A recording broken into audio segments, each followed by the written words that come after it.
আসসালামু আলাইকুম সুপ্রিয় দর্শক, মালয়েশিয়া ভিসা প্রত্যাশীদের জন্য গুরুত্বপূর্ণ আপডেট নিয়ে আসলাম। আজকের এই ভিডিও থেকে জানতে পারবেন কবে নাগাদ মালয়েশিয়া কলিং ভিসা চালু হবে, আপনি এখনই মেডিকেল করবেন কি না, আসিফ নজরুল স্যার মালয়েশিয়া সফরে কি কি বিষয় নিয়ে আলোচনা করেছেন এবং মালয়েশিয়া অবস্থানরত প্রবাসীরা কেন ক্ষোভ প্রকাশ করলো, আর অবৈধ প্রবাসীদের বৈধ হওয়ার মেইন সমস্যা কী ছিল ইত্যাদি বিষয় নিয়ে থাকছে আজকের এই ভিডিওতে। তাই ভিডিওটি অনেক গুরুত্বপূর্ণ হতে চলেছে, তাই ভিডিওটি না টেনে সম্পূর্ণ দেখতে থাকুন। নিত্য নতুন এমন ভিডিওর আপডেট পেতে মিস্টেক পয়েন্ট ইউটিউব চ্যানেলটি সাবস্ক্রাইব করে পাশে থাকার বেল আইকনটি অন করে রাখুন, সবার আগে আপডেট নোটিফিকেশন পেয়ে যাবেন। অলরেডি সাবস্ক্রাইব করে থাকলে আপনাকে অসংখ্য ধন্যবাদ। তো চলুন শুরু করি আজকের ভিডিও।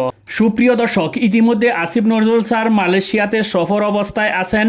তার এই সফরকে ঘিরে বন্ধ থাকা শ্রম বাজার ফের পুনরায় চালু হওয়ার সম্ভাবনা তৈরি হয়েছে। আসিফ নজরুল স্যার মালয়েশিয়া শ্রম মন্ত্রীর সাথে আলোচনা করেছেন দেশে দ্বিপাক্ষিক উন্নয়ন সম্পর্ক উন্নয়ন সহ যেন শ্রম বাজার পুনরায় চালু করা হয়। মালয়েশিয়ায় অবস্থানরত যে সকল অবৈধ প্রবাসীরা আছেন তাদের যেন বৈধ হওয়ার সুযোগ সৃষ্টি হয় এবং তারা সহজীকরণের মাধ্যমে সহজেই এই সংকট কাটিয়ে ওঠা যায়।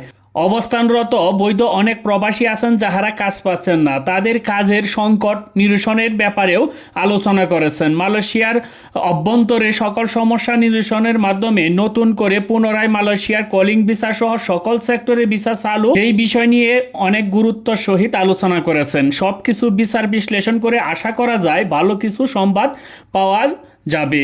আর প্রবাসীদের খুব হচ্ছে যেন আসিফ নজরুল স্যার প্রবাসীদের সাথে এখন পর্যন্ত কোনো মিটিং করেন নাই এবং তাদের দুঃখ কষ্টের কথা এখন পর্যন্ত শোনেন নাই। এই জন্য মালয়েশিয়া অবস্থানরত প্রবাসীরা আসিফ নজরুল স্যারের প্রতি ক্ষোভ প্রকাশ করছেন।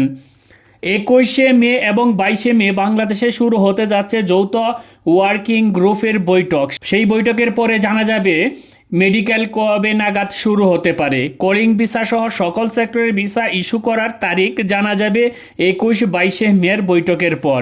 21 এবং 22 তারিখের যে যৌথ ওয়ার্কিং গ্রুপের যে বৈঠকের মাধ্যমে কি সিদ্ধান্ত হবে, সেই সিদ্ধান্তের মধ্যে হচ্ছে যেন কত তারিখ থেকে মেডিকেল করতে পারবেন সেই সিদ্ধান্তের মাধ্যমে কিন্তু জানা যাবে কোন কোন মেডিকেল সেন্টারগুলো মেডিকেল করবে, মেডিকেল এর পদ্ধতি কেমন হবে, কোন কোন রেকর্ডিং এজেন্সি শ্রমিক পাঠাতে পারবে না, আগের মতো সিন্ডিকেট থাকবে কিনা ইত্যাদি বিষয় নিয়েও অনেক আলোচনা থাকবে। আমার ধারণা বাংলাদেশের সিন্ডিকেট ভাঙতে পারলেও মালয়েশিয়ার সিন্ডিকেট ভাঙা এত সহজ না। একটি কথা মনে রাখবেন, 21 এবং 22 তারিখের পরেই সিদ্ধান্ত হয়ে যাবে কত তারিখ থেকে ভিসা ইস্যু হচ্ছে। সব কিছু যদি ঠিকঠাক থাকে তবে আশা করা যায় ঈদের পরেই মালয়েশিয়ার কলিং ভিসা সহ সকল সেক্টরের ভিসা চালু হতে পারে। সবার প্রতি অনুরোধ থাকবে আপনারা এখনই মেডিকেল করবেন না, পাসপোর্ট এবং টাকা পয়সা কারো কাছে জমা দিবেন না। যখন ভিসা চালু হবে সকল গণমাধ্যম সহ আমাদের এই মিস্টেক পয়েন্ট ফেসবুক পেজ এবং ইউটিউব চ্যানেলেও জানতে পারবেন। তো সুপ্রিয় দর্শক, আজকে এবার এই পর্যন্তই ছিল আজকের ভিডিওটি ভালো লাগলে অবশ্যই ভিডিওতে একটি লাইক কমেন্ট করবেন আর আপনাদের মতামত অবশ্যই ভিডিওতে জানাইতে ভুলবেন না।